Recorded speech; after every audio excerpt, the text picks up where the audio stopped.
Avez-vous remarqué que les jeunes enfants ont généralement très peu conscience des situations dangereuses dans lesquelles ils se mettent? Ils déboulent en plein milieu de la route, en totale insouciance, saisissent des couteaux aiguisés à pleine main, et parfois même, il leur arrive d'aller prendre la main d'un inconnu et de le suivre, complètement inconscients de la violence dont les gens sont capables. Évidemment, nous qui sommes adultes, nous sommes bien conscients de tous les dangers qui nous entourent. Les catastrophes naturelles détruisent des maisons, les maladies engendrent de la souffrance, et les machines peuvent nous blesser. Mais surtout, nous sommes conscients que les pires des dangers peuvent venir des hommes et des femmes qui commettent toutes sortes d'actes de violence, des attaques, des meurtres et des guerres contre d'autres êtres humains. Si l'on connaît un peu l'histoire humaine et si l'on suit un minimum d'actualité, on est bien obligé de reconnaître que les hommes ont fait de ce monde un monde de violence. Dans cette leçon, que nous avons intitulée « Un monde de violence », nous étudierons un passage de Genèse du chapitre 4, verset 1 au chapitre 6, verset 8. Moïse y décrit les problèmes et la violence qui sont apparus dans le monde peu après la chute de l'humanité qui a péché. Dans ces chapitres, Moïse raconte comment les êtres humains ont commencé à propager la violence dans le monde et comment Dieu a réagi face à cela. Nous examinerons cette partie du livre de Genèse en 3 temps. Premièrement, nous verrons la structure littéraire de ce passage.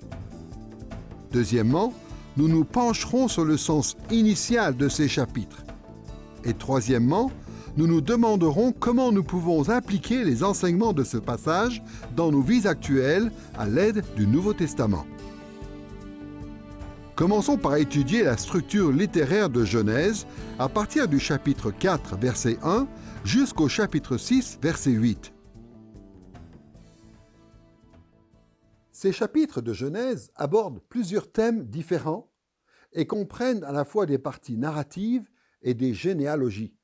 Cette complexité donne souvent l'impression d'avoir affaire à des chapitres disparates que l'on a du mal à articuler ensemble. Pourtant, en y regardant de plus près, on remarque qu'il s'agit là d'une œuvre littéraire construite avec soin, avec un seul et même objectif. Ce passage de Genèse, du chapitre 4, verset 1 au chapitre 6, verset 8, se divise en 2 grandes parties. La première partie s'étend du chapitre 4, verset 1 au chapitre 5, verset 32. Nous avons choisi de l'intituler « Début de la violence et espoir ». La deuxième grande partie, que nous appellerons « Suite de la violence et espoir », correspond au chapitre 6, versets 1 à 8.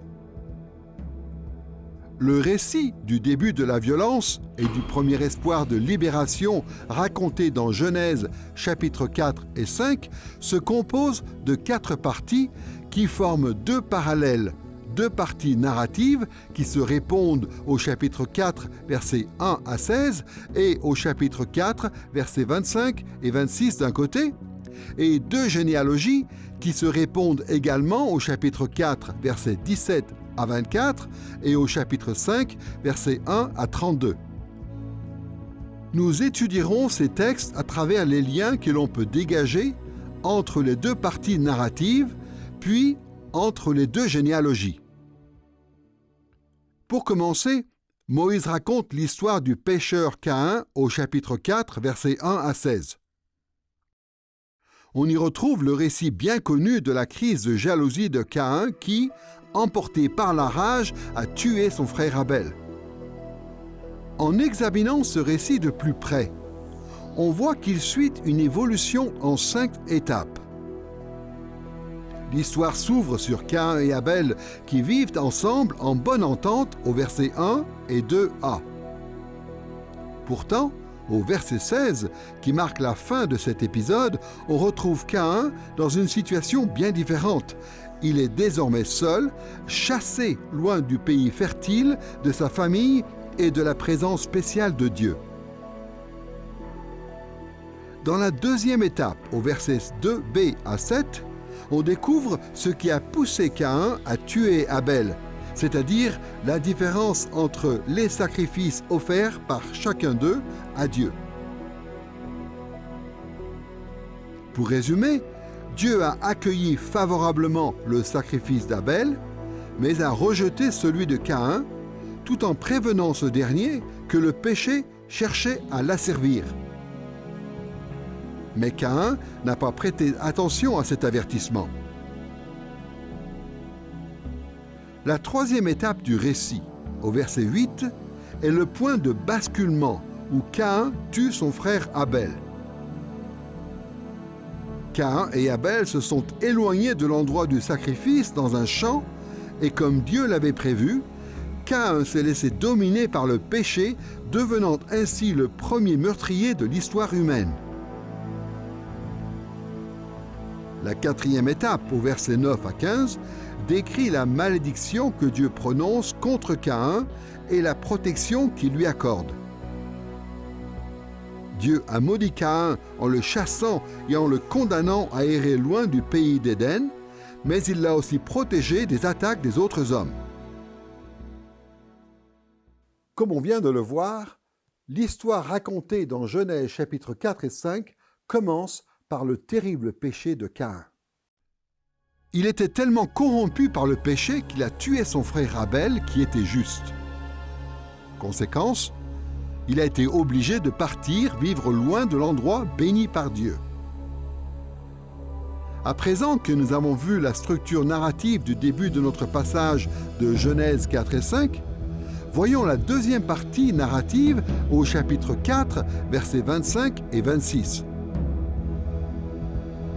Ici, on laisse de côté Caïn, le pécheur, pour se concentrer sur le troisième fils d'Adam, Seth, le juste.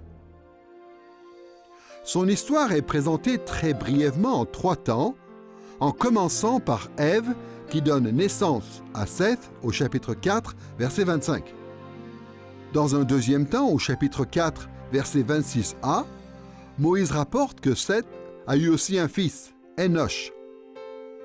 Cet événement n'est pas commenté davantage, mais juste après, dans un troisième temps, au chapitre 4, verset 26b, Moïse apporte une précision sur l'état spirituel de la famille de Seth. Au chapitre 4, verset 26b, Moïse précise « C'est alors que l'on commença à invoquer le nom de l'Éternel. » Pour dire les choses simplement, Seth et Enoch faisaient appel à Dieu dans la prière. Contrairement à Caïn, marqué par le péché, ces 2 hommes étaient justes aux yeux de Dieu et ils l'ont montré en le priant et en l'adorant fidèlement. Gardons en tête ces oppositions entre les 2 parties narratives et passons maintenant aux 2 généalogies mises en parallèle au chapitre 4 et 5. On a souvent l'impression que les généalogies de Genèse 4 et 5 ne sont que d'obscures archives de filiation biologique, ce qui leur vaut d'être sous-estimées par beaucoup d'exégètes. Pourtant, en y regardant de plus près, on repère dans ces généalogies des informations essentielles qui ont servi les objectifs de Moïse lorsqu'il a rédigé cette partie de l'histoire primitive. La première généalogie, au chapitre 4, versets 17 à 24, présente la descendance pécheresse de Caïn. Moïse y précise le nom de plusieurs descendants de Caïn et montre comment le péché a transformé cette famille en un clan fier, prétentieux et menaçant. La deuxième généalogie, au chapitre 5, versets 1 à 32, présente la descendance juste de Seth. Dans ce passage, Moïse rapporte les noms de plusieurs membres importants de la famille de Seth. On voit aussi que, contrairement à la lignée de Caïn, celle de Seth est restée juste et fidèle. L'intention de Moïse, en écrivant ces 2 passages, apparaît notamment à travers 2 noms qu'il a inclus dans les 2 listes de descendants. En effet, la généalogie de Caïn, comme celle de Seth, contiennent les noms d'Enoch et de Lémec, que Moïse a clairement mises en opposition. Voyons d'abord ce que dit Moïse des deux Enoch. En premier, voici ce qu'on apprend à propos d'Enoch, le descendant de Caïn, dans Genèse chapitre 4, verset 17. Caïn bâtit ensuite une ville et donna à cette ville le nom de son fils Enoch. Caïn et son fils Enoch s'enorgueillissaient et se glorifiaient en donnant à la ville le nom d'Enoch. On comprend la signification de ce commentaire de Moïse quand on lit ce qu'il a écrit à propos de l'autre Enoch, le descendant de Seth. Voici ce que dit Moïse d'Enoch, le fils de Seth, au chapitre 5, verset 24. Enoch marcha avec Dieu, puis il ne fut plus, parce que Dieu l'enleva. Difficile d'imaginer un contraste plus fort que celui entre ces deux hommes, Enoch le pécheur et Enoch le juste. Outre cette opposition entre les deux Enoch, Moïse mentionne deux hommes nommés Lémec, un dans la lignée de Caïn, l'autre dans la lignée de Seth. Là encore, ces hommes sont présentés de manière diamétralement opposée. Le premier Lémec, descendant de Caïn, est un personnage horrible. Genèse chapitre 4, versets 23 et 24, nous apprend que ce Lémec était un meurtrier et qu'il se vantait de ses atroces exploits. Par opposition, pour présenter le Lémec de la lignée de Seth, Moïse rapporte les paroles de Lémec à la naissance de son fils au chapitre 5, verset 29.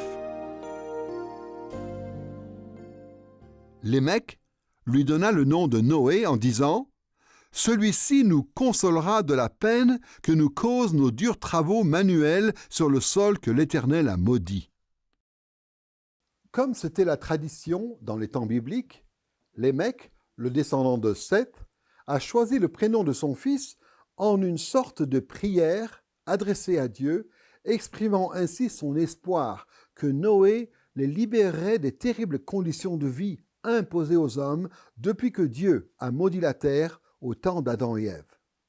Maintenant que nous avons vu comment les chapitres 4 et 5 de Genèse présentent le début de la violence et de l'espoir de libération, penchons-nous sur la deuxième grande partie consacrée à la violence et l'espoir dans Genèse, chapitre 6, versets 1 à 8. En examinant de plus près ces versets, on peut remarquer trois étapes de progression narrative au chapitre 6, versets 1 à 8. Premièrement, au verset 1 à 3, il est question de fils de Dieu. Deuxièmement, au verset 4 à 7, apparaissent les Néphilim. Et troisièmement, Moïse ajoute un commentaire final au verset 8 en mentionnant à nouveau Noé, l'homme dont on espérait voir venir la délivrance. Les deux premières parties de ce passage décrivent plusieurs événements menaçants qui se sont produits sur terre et la réaction de Dieu face à ces événements. Voyons pour commencer la menace que représentaient les fils de Dieu et comment Dieu y a réagi au chapitre 6, versets 1 à 3. Malheureusement, ces versets de Genèse sont parmi les plus difficiles à interpréter. La principale difficulté réside dans le verset 2. Les fils de Dieu virent que les filles des humains étaient belles et ils prirent pour femmes toutes celles qu'ils choisirent. Moïse ne dit pas clairement qui étaient ces fils de Dieu et ces filles des hommes. Apparemment, il pensait que ses premiers lecteurs comprendraient de quoi il parle. Hélas, les lecteurs modernes n'ont jamais pu déterminer avec certitude quelle était l'identité de ces personnages. Parmi les exégètes, on admet trois interprétations plausibles de ces versets. D'après la première, les fils de Dieu pourraient désigner des hommes de la lignée de Seth, qui se sont mariés avec des femmes de la lignée de Caïn. Cette idée a le mérite d'être en ligne avec les contrastes présentés entre les descendants de Caïn et ceux de Seth au chapitre 4 et 5 de Genèse. La deuxième interprétation suggère que ces fils de Dieu pourraient être des anges et des filles des hommes, des êtres humains. Cela aussi paraît possible parce que les anges sont souvent appelés fils de Dieu dans l'Ancien Testament, notamment dans Job chapitre 1 verset 6 et au psaume 29 verset 1. La troisième interprétation penche vers l'idée que les fils de Dieu seraient des sortes de nobles qui se sont mariés avec des femmes paysannes. Cette idée s'appuie sur le fait que dans le Proche-Orient, les rois étaient souvent appelés fils de Dieu, tout comme le fils de David est appelé fils de Dieu dans 2 Samuel chapitre 7 verset 14 et au psaume 2 verset 7. Personnellement, je privilégie cette troisième interprétation, mais il ne faudrait pas adopter une position trop rigide en la matière. En revanche, même si nous ne savons pas avec certitude qui étaient ces personnages, nous avons une idée plus précise de ce qu'ils ont fait. Souvenez-vous, au chapitre 6, verset 2, il est dit que les fils de Dieu prirent pour femmes toutes les filles des hommes qu'ils choisirent. Habituellement, l'Ancien Testament n'évoque pas les mariages légitimes en ces termes, ce qui suggère fortement que ni les femmes ni leurs familles n'avaient consenti à ces relations. Il semblerait plutôt que les fils de Dieu, qui étaient peut-être des nobles puissants, ont pris de force ces femmes sans demander leur consentement. La formulation employée ici pourrait même suggérer que ces fils de Dieu ont fait subir à ces femmes des viols répétés. Quoi qu'il en soit, ce que l'on sait, c'est que la violence illustrée par les exploits de Caïn et de ses descendants s'est propagée à un autre domaine, la violence contre les femmes. Après avoir décrit la menace que représentaient les fils de Dieu, Moïse apporte l'information qui l'intéresse le plus, la réaction de Dieu. Voici les paroles de Dieu rapportées dans Genèse chapitre 6, verset 3. « Mon esprit ne restera pas toujours dans l'homme, car celui-ci n'est que chair, et ses jours seront de 120 ans. » Dieu en a eu assez de voir le péché se répandre avec violence parmi les êtres humains, et il a alors déclaré qu'il ne tolérerait pas leur corruption éternellement. Cependant, dans sa grâce, il a accordé à l'humanité un délai supplémentaire de 120 ans avant d'exécuter son jugement.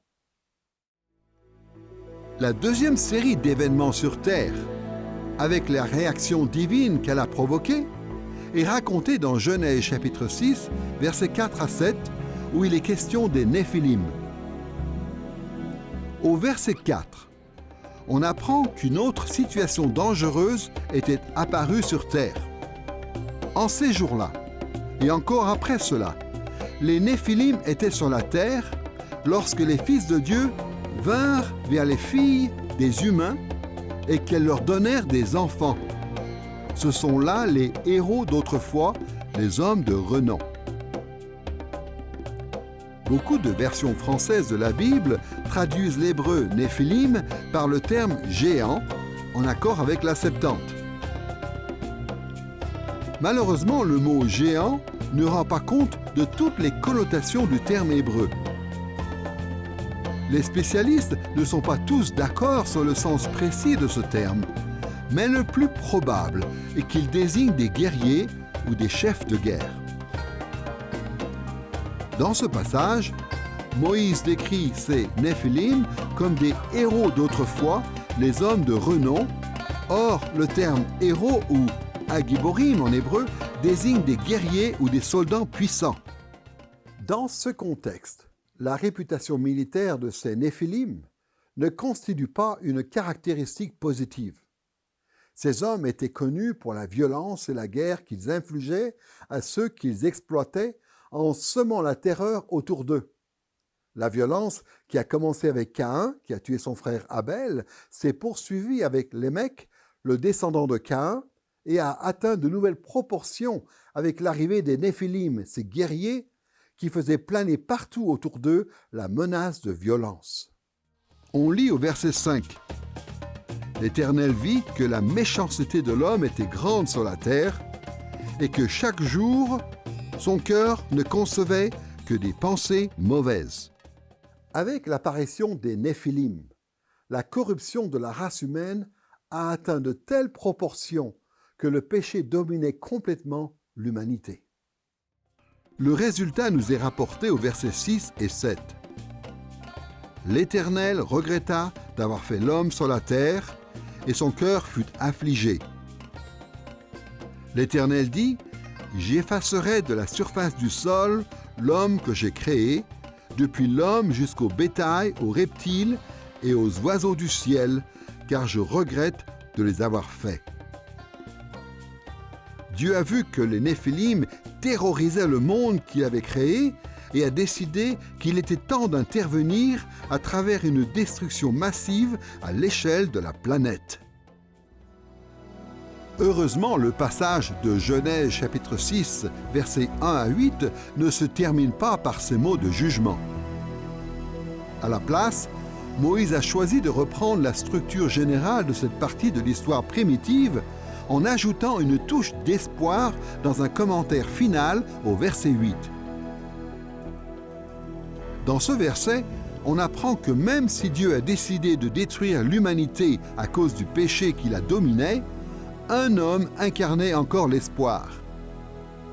Mais Noé obtient la faveur de l'Éternel. En quelques mots, Moïse conclut ici tout son récit axé sur la menace et l'espoir de délivrance. La destruction par le déluge de l'humanité violente et pécheresse serait finalement synonyme de libération pour les générations suivantes. En étudiant la structure littéraire de Genèse, du chapitre 4, verset 1 au chapitre 6, verset 8, on voit que dans cette partie, Moïse a mis l'accent sur deux thèmes. Premièrement, la menace de violence exercée par ceux qui se sont rebellés contre Dieu à l'époque de Caïn et de ses descendants. Et deuxièmement, la menace que représentaient les hommes pécheurs à l'époque des fils de Dieu et des Néphilim. Cependant, dans les deux cas, Moïse a précisé que Dieu allait délivrer l'humanité à travers l'un des fils de Seth, un homme prénommé Noé. Maintenant que nous avons étudié la structure générale et les principaux thèmes de cette partie du livre de Genèse, nous pouvons aborder une nouvelle question. Quel était le sens initial de ces chapitres? Qu'est-ce que Moïse a voulu communiquer aux Israélites en les conduisant de l'Égypte vers la terre promise? Pour comprendre le sens initial de cette partie de l'histoire primitive, nous allons examiner deux points. D'abord, nous verrons quel lien Moïse établissait entre ce passage et l'expérience d'Israël. Et ensuite, nous nous demanderons quelles étaient les implications de ces liens pour les premiers lecteurs israélites à qui s'adressait Moïse. Voyons tout de suite les liens que voyait Moïse entre ces chapitres et ce que vivaient les Israélites qu'il conduisait alors dans le désert. Moïse a établi un lien entre ces chapitres de l'histoire primitive et les événements de son époque en décrivant la violence qui caractérisait le début de l'histoire de l'humanité d'une manière qui rappelait l'expérience violente vécue par Israël. Ainsi, il a montré que les problèmes auxquels était confronté Israël ressemblaient beaucoup aux problèmes rencontrés dans le monde primitif. Pour mieux examiner ces parallèles tracés par Moïse, nous allons à nouveau étudier les deux grandes parties qui composent le passage de Genèse du chapitre 4, verset 1 au chapitre 6, verset 8. Premièrement, nous étudierons le récit du début de la violence et de l'espoir de délivrance au chapitre 4 et 5. Et deuxièmement, nous verrons le récit de la suite de la violence et de l'espoir de délivrance au chapitre 6, versets 1 à 8.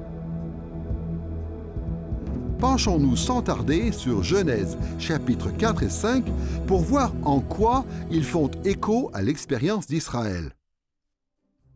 Quand on voit les caractéristiques des personnages qui incarnent le mal et ceux qui incarnent la justice dans Genèse chapitres 4 et 5, on comprend que Moïse a présenté le contenu de ce passage de manière à ce que ses lecteurs associent Caïn et sa famille avec les Égyptiens et qu'ils associent les justes, Abel, Seth et sa descendance, avec le peuple de Dieu dont ils faisaient eux-mêmes partie. Comment Moïse a-t-il réussi à établir ces liens? Commençons par examiner l'histoire du pécheur Caïn dans Genèse chapitre 4, versets 1 à 16. Dans cette histoire, Moïse a inclus au moins 5 éléments qui devraient faire écho chez les Israélites de son époque. Tout d'abord, Moïse a précisé les métiers de Caïn et Abel. Voici la distinction faite entre Caïn et Abel dans Genèse chapitre 4, verset 2. Abel devint berger de petit bétail et Caïn cultivateur. Comme l'indique ce verset, Caïn était un agriculteur sédentaire, tandis qu'Abel exerçait le métier de berger.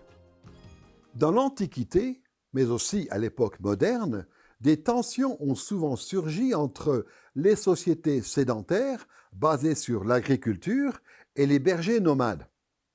Et d'après le livre de Genèse, Moïse et les Israélites étaient bien au courant de ces tensions et de gros problèmes qu'elles ont entraînés pendant leur séjour en Égypte. Voici les instructions données par Joseph à ses frères lors de leur voyage en Égypte dans Genèse chapitre 46, versets 33 et 34. Quand viendra le moment où le Pharaon vous appellera et dira « Quelles sont vos occupations ?» vous répondrez « Tes serviteurs sont éleveurs depuis notre jeunesse jusqu'à présent, comme l'étaient nos pères. » De cette manière, vous habiterez dans le pays de Goshen, car tous les bergers de petit bétail sont en horreur aux Égyptiens. En lisant les instructions de Joseph rapportées ici, on comprend mieux pourquoi Moïse a précisé que Caïn était cultivateur et Abel berger. C'était pour que ses lecteurs hébreux associent Caïn, le cultivateur, avec les Égyptiens et qu'ils s'identifient au personnage d'Abel, le berger devenu victime de son frère. Le deuxième lien entre le récit de Moïse et le vécu de ce lecteur d'origine se trouve dans les sacrifices offerts par Caïn et Abel. Genèse chapitre 4 nous apprend que Dieu a rejeté le sacrifice de Caïn, mais qu'il a approuvé celui d'Abel. La raison pour laquelle Dieu n'a pas accueilli de la même manière ces deux sacrifices est précisée dans Genèse chapitre 4, versets 3 et 4, où il est dit « Caïn apporta des fruits du sol comme offrande à l'Éternel. Abel, lui aussi, apporta des premiers-nés de son petit bétail avec leur graisse. » Notez la manière dont Moïse décrit ces sacrifices. Au verset 3, il dit que Caïn a offert des fruits du sol, tandis qu'au verset 4, il précise qu'Abel a offert des premiers-nés de son petit bétail avec leur graisse. Cette distinction est capitale. En effet, Caïn a simplement présenté en offrande à Dieu quelques fruits de son champ, c'est-à-dire n'importe quel fruit qu'il a pu ramasser, ce qui fait de son sacrifice au mieux un acte d'adoration symbolique, faute d'avoir réservé à l'Éternel le meilleur de sa récolte. Abel, au contraire, a accompli la loi de Dieu de tout son cœur en apportant à l'Éternel les morceaux gras, qui étaient les morceaux de choix dans les sacrifices de l'Ancien Testament, provenant des premiers-nés de son troupeau, c'est-à-dire des animaux qui avaient le plus de valeur d'après la loi de Moïse. Le sacrifice de Caïn n'était qu'un rituel accompli par devoir, tandis qu'Abel, lui, a fait preuve de dévotion sincère envers Dieu. Moïse a utilisé cette distinction entre les sacrifices de Caïn et d'Abel pour mieux renforcer les parallèles de ces deux personnages avec les Égyptiens d'un côté et les Israélites de l'autre. Cet épisode prend tout son sens quand on pense à la première demande adressée par Moïse au Pharaon, permettre à Israël d'aller offrir des sacrifices à Yahvé. D'après Exode, chapitre 5, verset 3, voici ce que Moïse et Aaron ont dit au Pharaon. « Le Dieu des Hébreux est venu au-devant de nous. Accorde-nous de faire 3 journées de marche dans le désert pour offrir des sacrifices à l'Éternel notre Dieu. » Mais le Pharaon a refusé leur demande en leur répondant au verset 4 « Moïse et Aaron, pourquoi détournez-vous le peuple de son ouvrage? Allez à vos travaux. » On voit donc que comme Caïn, qui a déshonoré Dieu en lui présentant une offrande purement symbolique, les Égyptiens ont refusé d'offrir à Dieu, au Dieu d'Israël, un culte authentique. En parallèle, tout comme Abel a offert à Dieu des sacrifices sincères et acceptables, les Israélites cherchaient, eux aussi, à rendre un véritable culte à Yahvé. Ainsi, dans l'esprit de ses lecteurs, Moïse a rapproché encore davantage l'Égypte de Caïn et l'Israël d'Abel. La troisième manière utilisée par Moïse pour créer des liens avec l'expérience d'Israël est à travers le thème du meurtre. Caïn a tué son frère Abel, un événement qui prend tout son sens quand on pense au meurtre subi par les Hébreux en Égypte. Dans Exode chapitre 1 et 2, on apprend que les Égyptiens ne se contentaient pas de surcharger les Israélites de travail, mais s'employaient aussi activement à les tuer, y compris leurs bébés. En évoquant le meurtre d'Abel par Caïn, Moïse a donc renforcé encore davantage le parallèle entre Caïn et les Égyptiens et entre Abel et les Israélites. Quatrième élément révélateur de ce récit de Moïse, l'endroit où s'est installé Caïn. Quand Dieu a maudit Caïn parce qu'il a tué Abel, il l'a chassé de la région fertile. Dans Genèse, chapitre 4, versets 11 et 12, Dieu dit à Caïn, « Maintenant tu seras maudit loin du sol.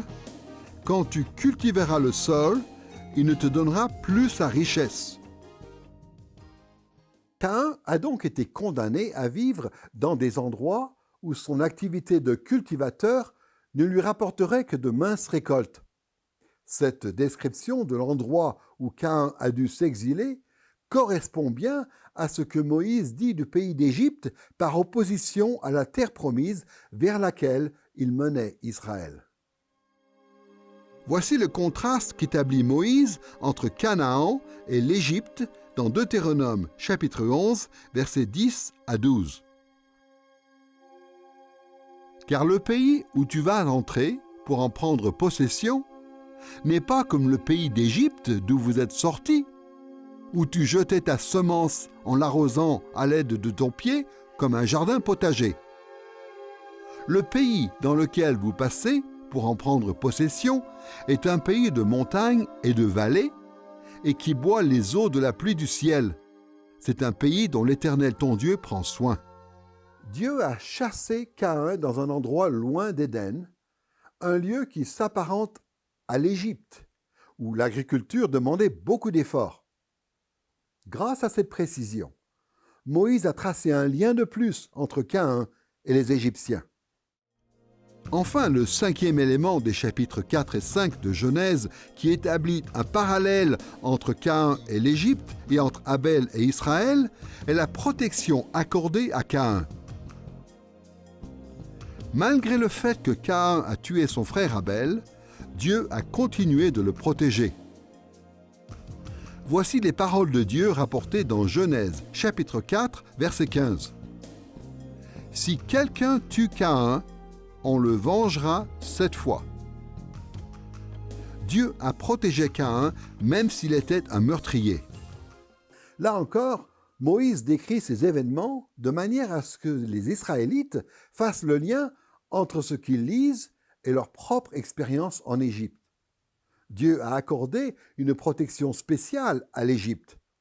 Malgré les meurtres qu'ils perpétraient et qui méritaient le jugement divin, les Égyptiens ont longtemps profité de la protection particulière de Dieu.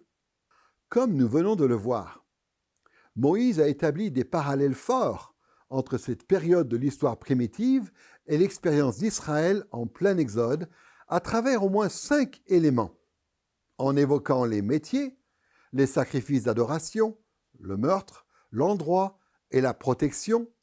Moïse voulait que ses lecteurs hébreux puissent tracer un parallèle entre Caïn et les Égyptiens et entre Abel et eux-mêmes en tant que peuple de Dieu.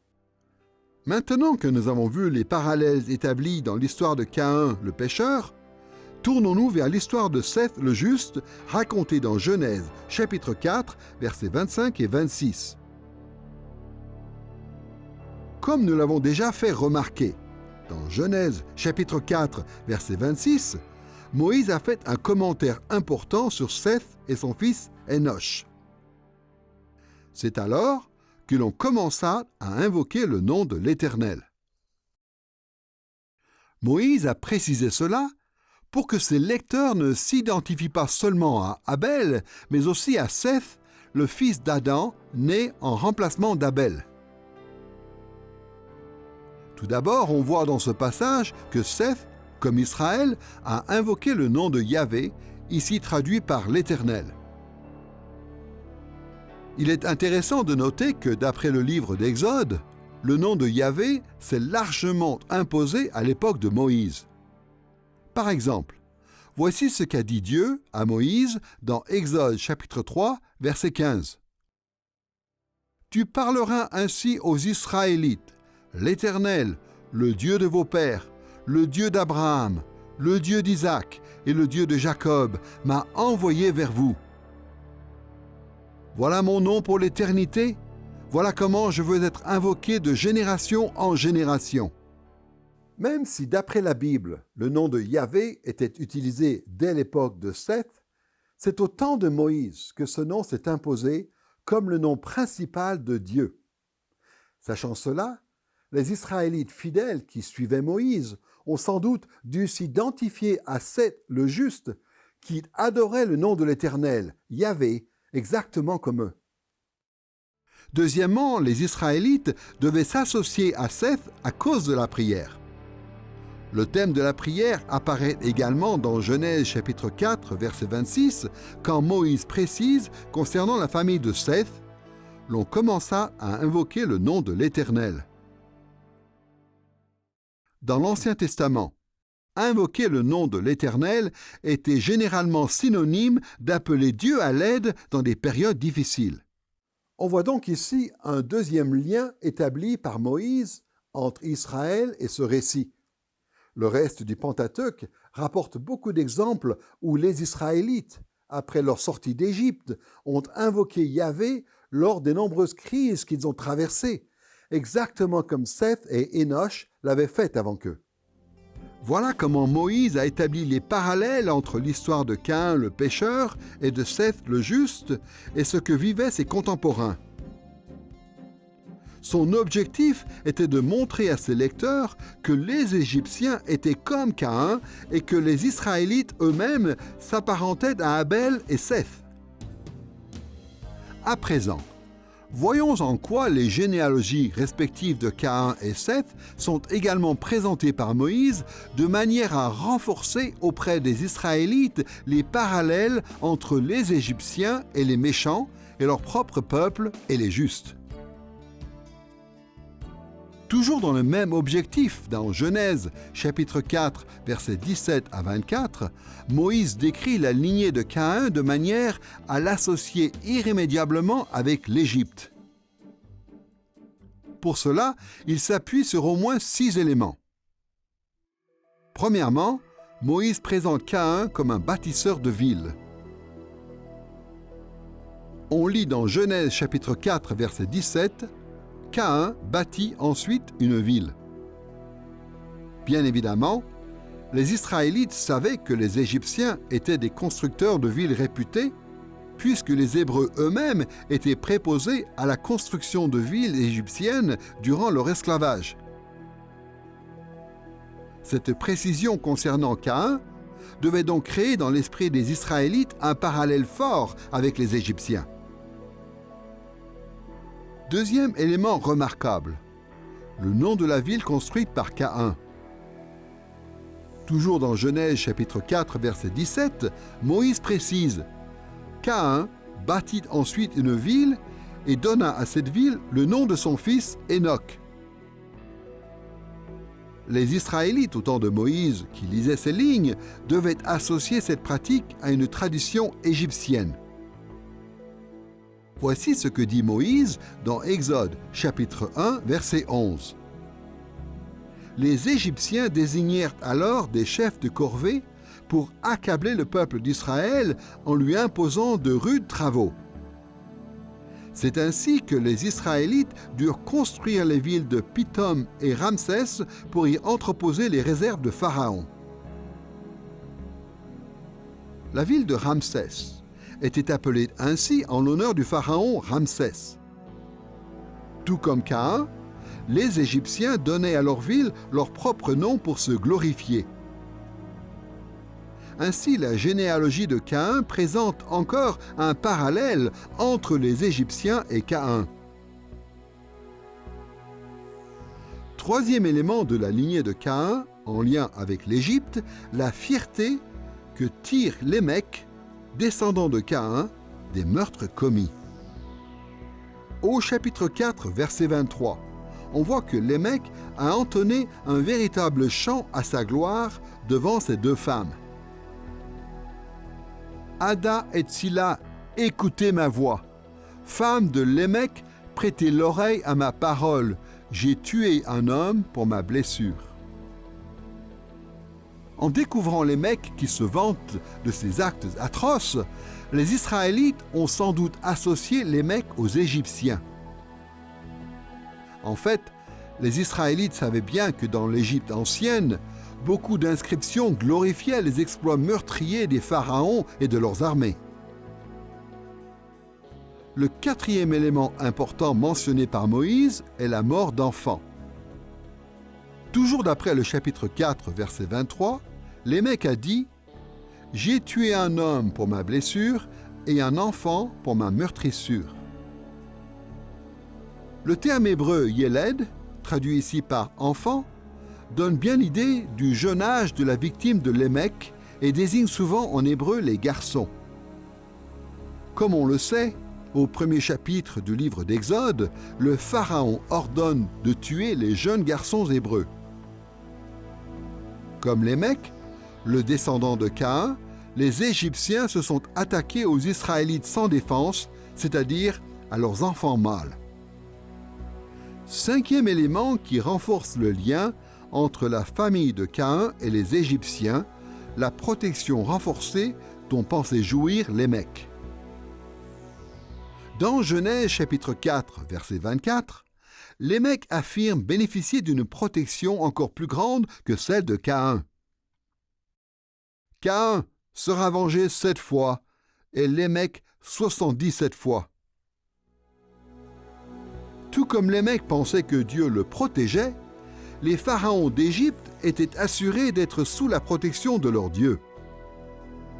D'ailleurs, pendant longtemps, tout portait sans doute à croire que les Égyptiens étaient de plus en plus protégés contre toute atteinte.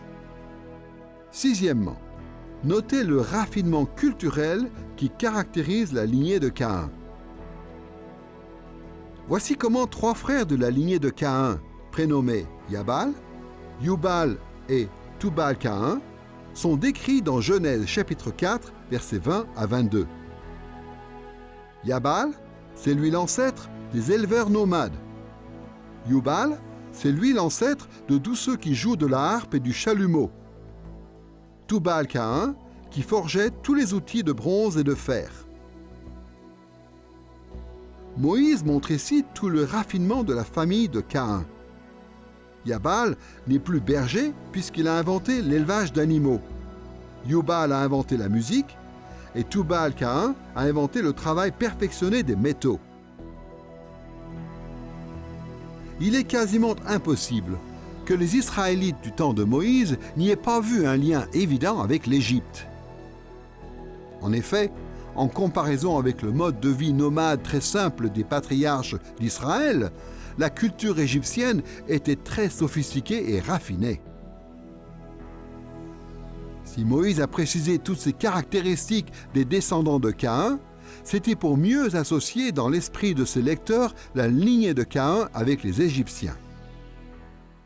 Pour résumer, nous venons de voir au moins 6 éléments utilisés par Moïse pour créer des parallèles entre la généalogie de Caïn et les Égyptiens, à savoir la construction de villes, le nom donné aux villes, le meurtre comme source de fierté, la violence contre les enfants, la protection divine et le raffinement culturel.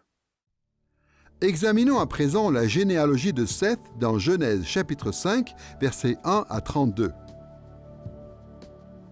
Comme on peut s'en douter, Moïse a présenté la lignée de Seth de manière à ce que ses lecteurs hébreux s'identifient avec la descendance de Seth. Pour cela, il s'appuie sur au moins 4 éléments. Premièrement, notons que du point de vue purement biologique, le peuple d'Israël descend de Seth.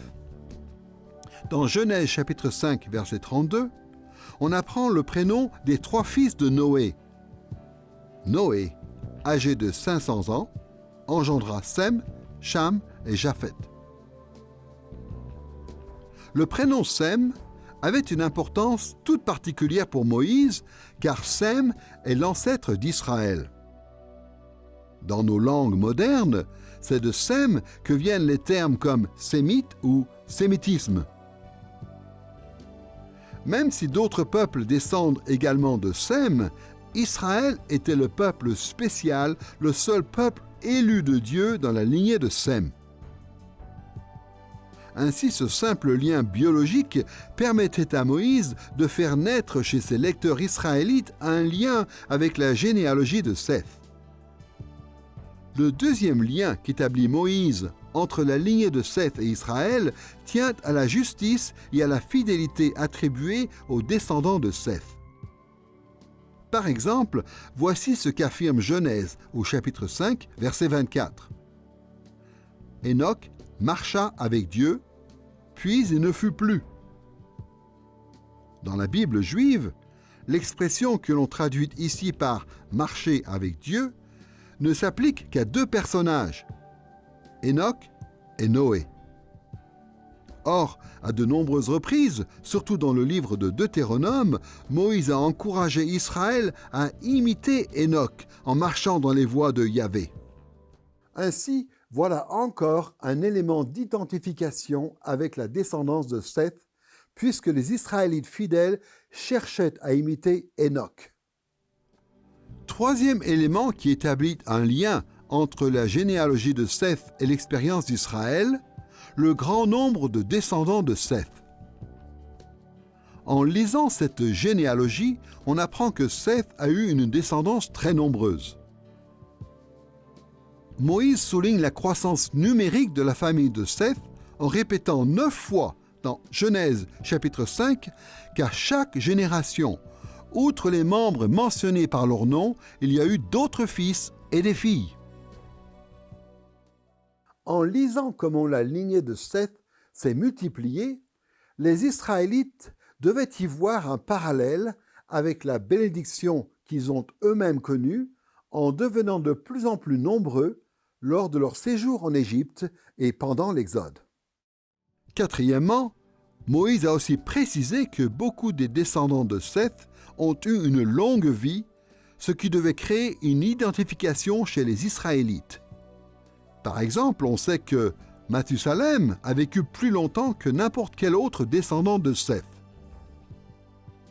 D'après Genèse chapitre 5, verset 27, il est mort à l'âge de 969 ans, et beaucoup d'autres descendants de Seth ont aussi profité d'une longue vie. Le commentaire de Moïse sur la longue vie des descendants de Seth a son importance, quand on sait que d'après la loi de Moïse, une longue vie en terre promise était l'objectif de tout Israélite fidèle. La grande durée de vie des descendants de Seth était donc un autre moyen d'établir le lien entre cette lignée et Israël. Voilà donc comment Moïse a raconté le début de la violence et l'espoir de délivrance dans son histoire primitive, afin d'établir des parallèles forts avec ce que vivaient ses contemporains.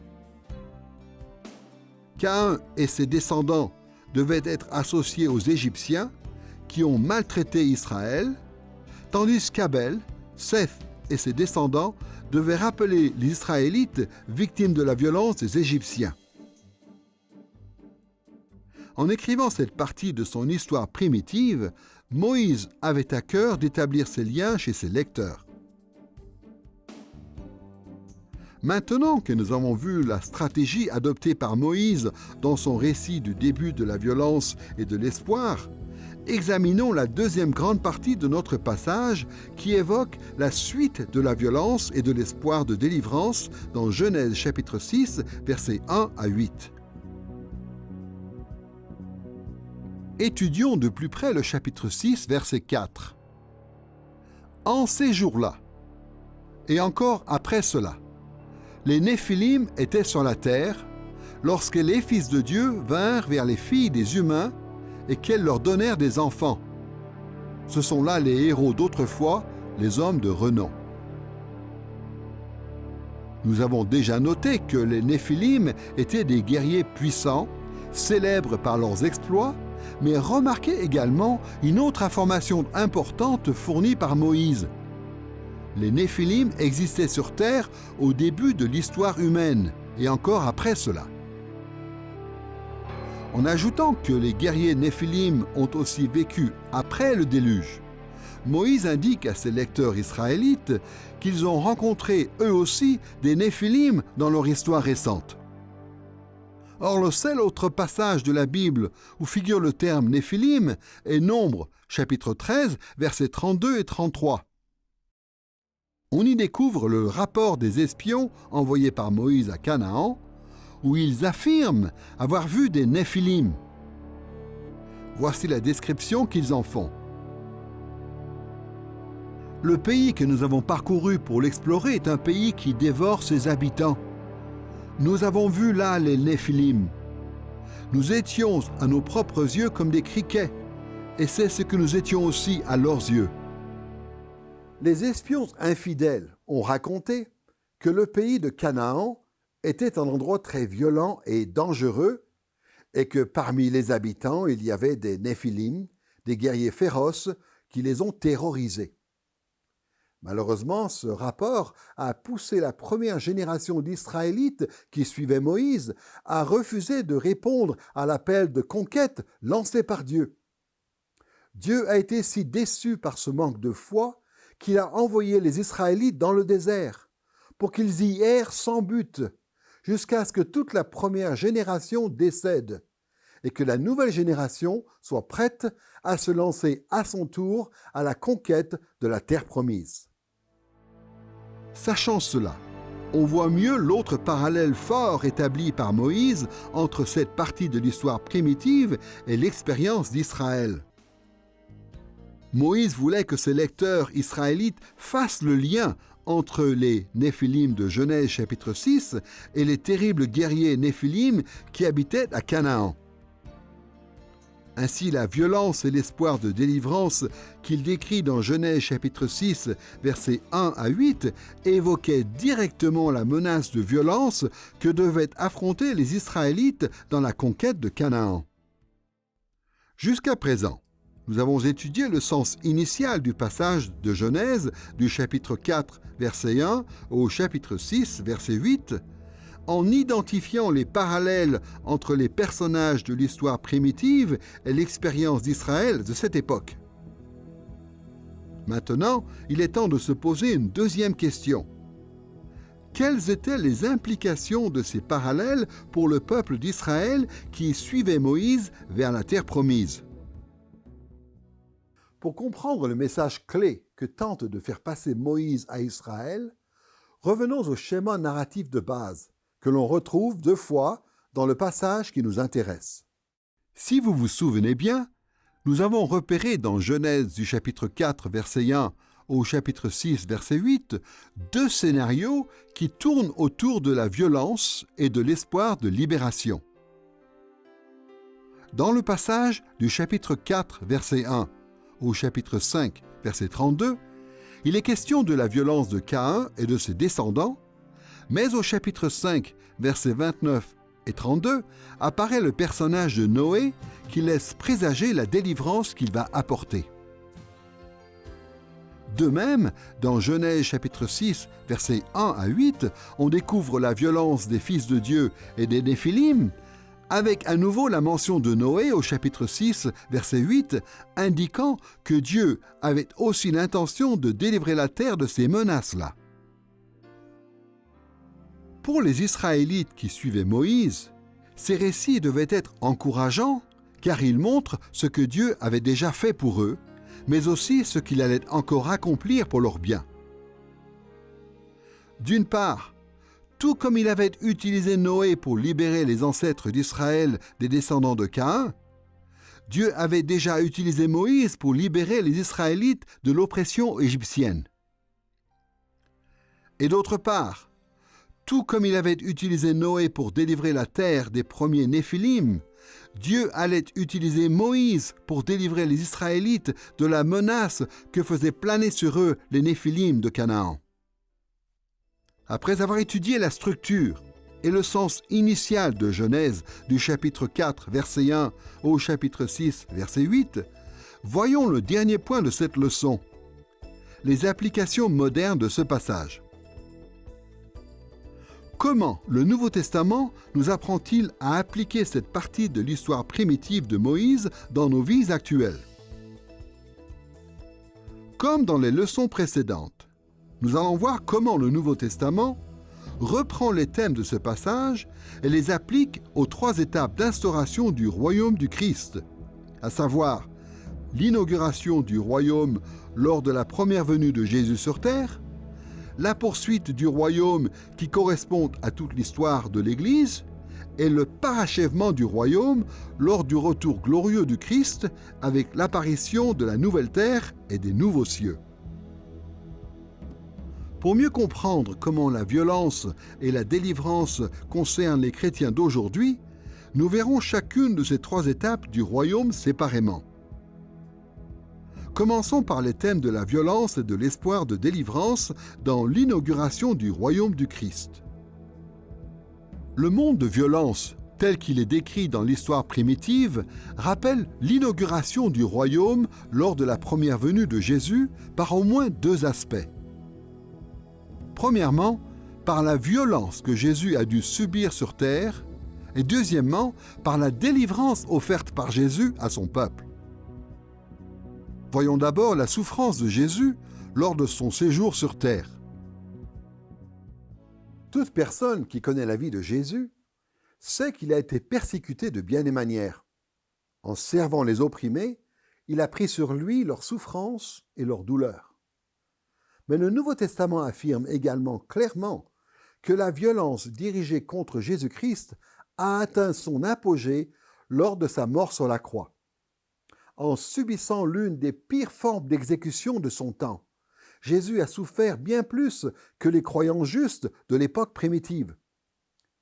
Il n'est alors pas étonnant qu'en décrivant les souffrances du Christ, le Nouveau Testament fasse le parallèle entre sa mort sur la croix et la violence qui régnait au commencement du monde, en comparant tout particulièrement la mort de Jésus avec celle d'Abel.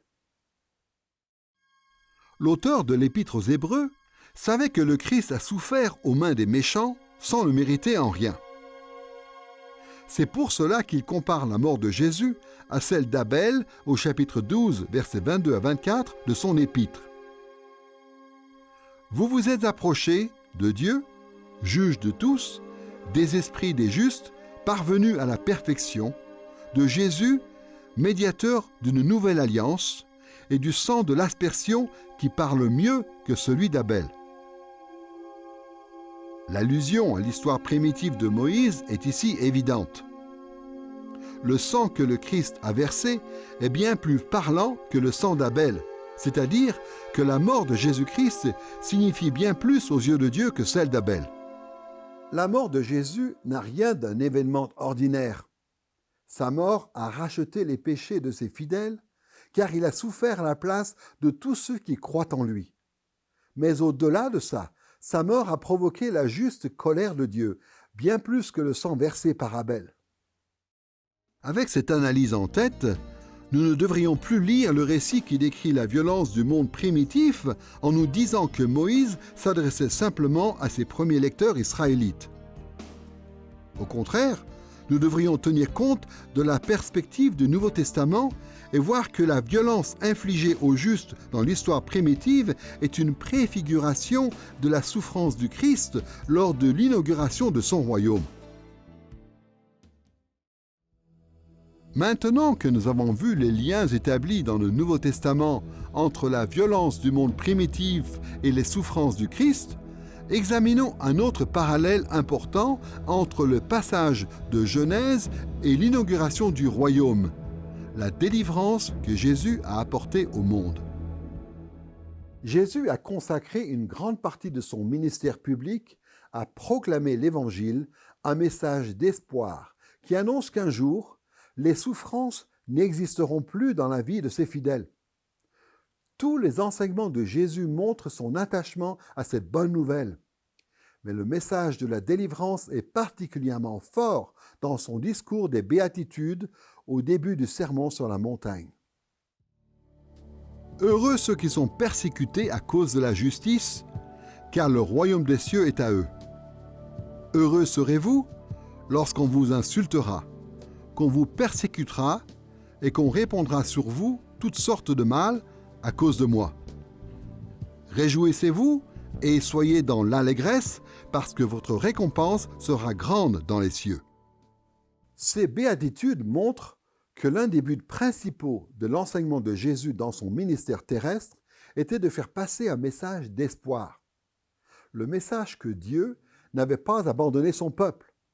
Jésus encourageait ses disciples à garder espoir en Dieu qui un jour viendrait les délivrer de toutes les souffrances. Mais Jésus ne s'est pas contenté d'annoncer la bonne nouvelle de l'espoir de délivrance. À travers sa mort, il a réellement offert la délivrance qu'il annonçait. Parce qu'il était le Fils parfait de David, Jésus a expié les péchés du peuple de Dieu en mourant sur la croix. Sa mort a payé le prix du péché, pour que ses disciples puissent être libérés de la peur de la mort. Comme le dit l'Épître aux Hébreux au chapitre 2, versets 14 et 15, Jésus est mort, afin d'écraser par sa mort celui qui détenait le pouvoir de la mort, c'est-à-dire le diable, et de délivrer tous ceux qui, par crainte de la mort, étaient toute leur vie retenus dans l'esclavage. On voit donc que les thèmes de la violence et de l'espoir de délivrance s'appliquent à l'inauguration du royaume du Christ. Alors que Moïse a écrit pour souligner les menaces qui planaient sur Israël et montrer aux Israélites que Dieu avait le pouvoir de les délivrer, le Nouveau Testament annonce que Jésus-Christ est venu sur terre pour prendre sur lui la violence et délivrer son peuple de la puissance du mal qui règne dans le monde. À présent que nous avons étudié quelques liens établis par le Nouveau Testament entre la première venue de Jésus et l'histoire primitive, voyons comment le Nouveau Testament applique cette partie de Genèse à la poursuite du royaume, c'est-à-dire à la période entre la première et la seconde venue du Christ. Le Nouveau Testament montre au moins deux applications des thèmes de Genèse chapitre 4 verset 1 au chapitre 6 verset 8 à la deuxième phase d'instauration du royaume, et ces enseignements servent d'ailleurs de base à l'Église chrétienne. D'une part, le Nouveau Testament nous enseigne qu'il faut s'attendre à la poursuite de la violence contre le peuple de Dieu. D'autre part, il nous encourage à supporter cette période difficile en gardant la foi en Christ, notre libérateur. Voyons tout de suite comment est abordé le sujet de la violence prévue contre les disciples du Christ. Jésus a enseigné à de nombreuses reprises que ses disciples seraient haïs et persécutés par le monde. Mais dans Matthieu chapitre 23, au versets 34 et 35, Jésus a expliqué que ces souffrances sont à mettre en parallèle avec les souffrances des justes dans le monde primitif. Jésus a dit aux pharisiens : « Je vous envoie des prophètes, des sages et des scribes. Vous tuerez et vous crucifierez les uns.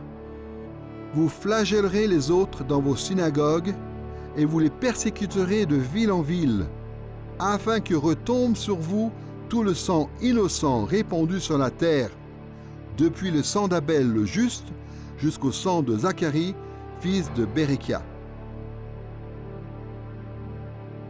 Jésus a annoncé que les disciples qu'il enverrait dans le monde seraient durement persécutés, mais notez aussi la manière dont il compare ces persécutions aux événements de l'histoire primitive. Il affirme dans ce passage que la violence dirigée contre ses disciples s'inscrit dans la continuité de toute la violence qui s'est produite sur terre depuis le meurtre d'Abel le juste par Caïn. Quand on comprend que les disciples du Christ continueront à subir des violences lors de la poursuite du royaume, on voit aussi l'importance de garder la foi en Jésus. L'auteur de l'Épître aux Hébreux en parle au chapitre 11 de son livre. Voici ce qu'on lit dans Hébreux chapitre 11, verset 4. « C'est par la foi qu'Abel offrit à Dieu un sacrifice de plus grande valeur que celui de Caïn. Par elle, il fut déclaré juste, Dieu lui-même rendant témoignage à ses offrandes, et par elle, quoique mort, il parle encore. » L'idée principale de ce passage est que les disciples de Jésus de tous les temps devraient suivre l'exemple d'Abel. Même si la justice d'Abel lui a valu les représailles de son cruel frère, Abel reste un exemple de fidélité dont s'inspirent tous les croyants encore aujourd'hui. Les thèmes de violence et de délivrance abordés dans l'histoire primitive sont donc encore d'actualité pour les disciples du Christ lors de la poursuite de son royaume. D'un côté, nous devons être prêts à subir l'opposition et la violence à notre époque, mais en même temps, nous ne pourrons traverser ces souffrances qu'en faisant preuve de foi et d'espoir en Dieu qui nous délivrera un jour. Après avoir examiné les thèmes de la violence et de la délivrance dans l'inauguration et la poursuite du royaume, tournons-nous vers la phase finale d'instauration du royaume du Christ lors de sa seconde venue. Pour résumer, le Nouveau Testament enseigne que le retour de Jésus marquera la fin de la violence contre son peuple et la délivrance finale du monde qui ne sera plus que porteur de bénédictions pour l'éternité. D'après le Nouveau Testament, la fin de la violence est un aspect central du parachèvement du royaume. À son retour, Jésus-Christ renouvellera complètement la création et la libérera de toute violence. Voici comment l'apôtre Jean décrit le retour de Jésus dans Apocalypse, chapitre 21, versets 1 à 5. « Je vis un nouveau ciel et une nouvelle terre, car le premier ciel et la première terre avaient disparu.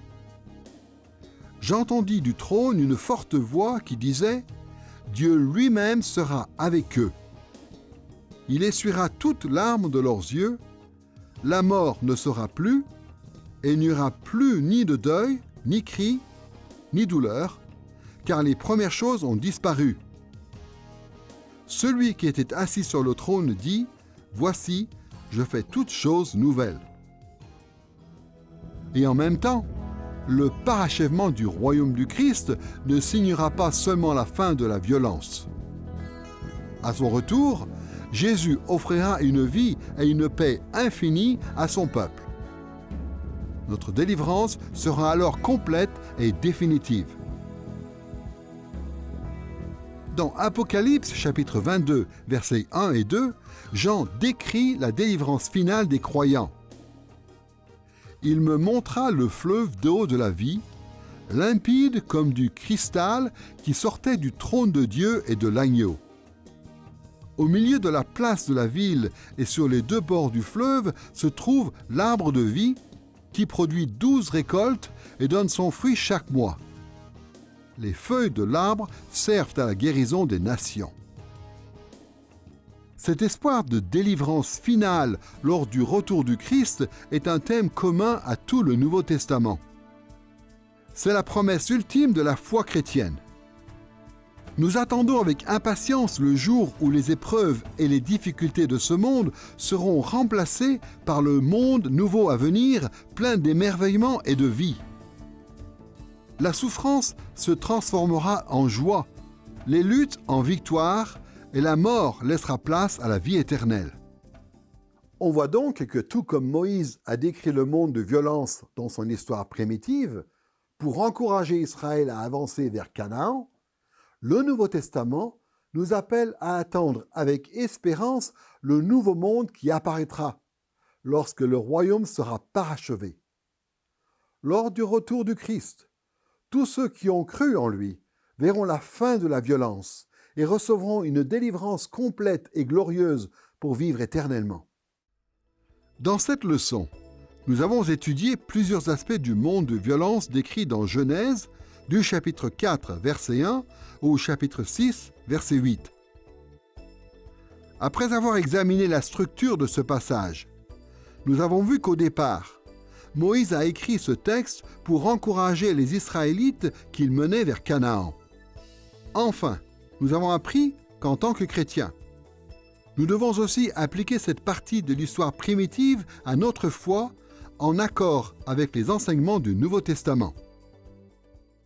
En lisant cette partie de Genèse que Moïse a écrite à l'origine pour Israël, on comprend qu'il s'agit de bien plus qu'un simple récit des événements passés.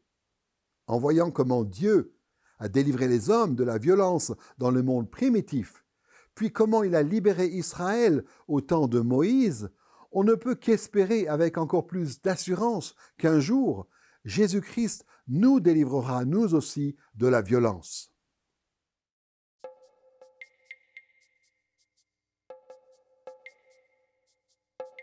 Thank you.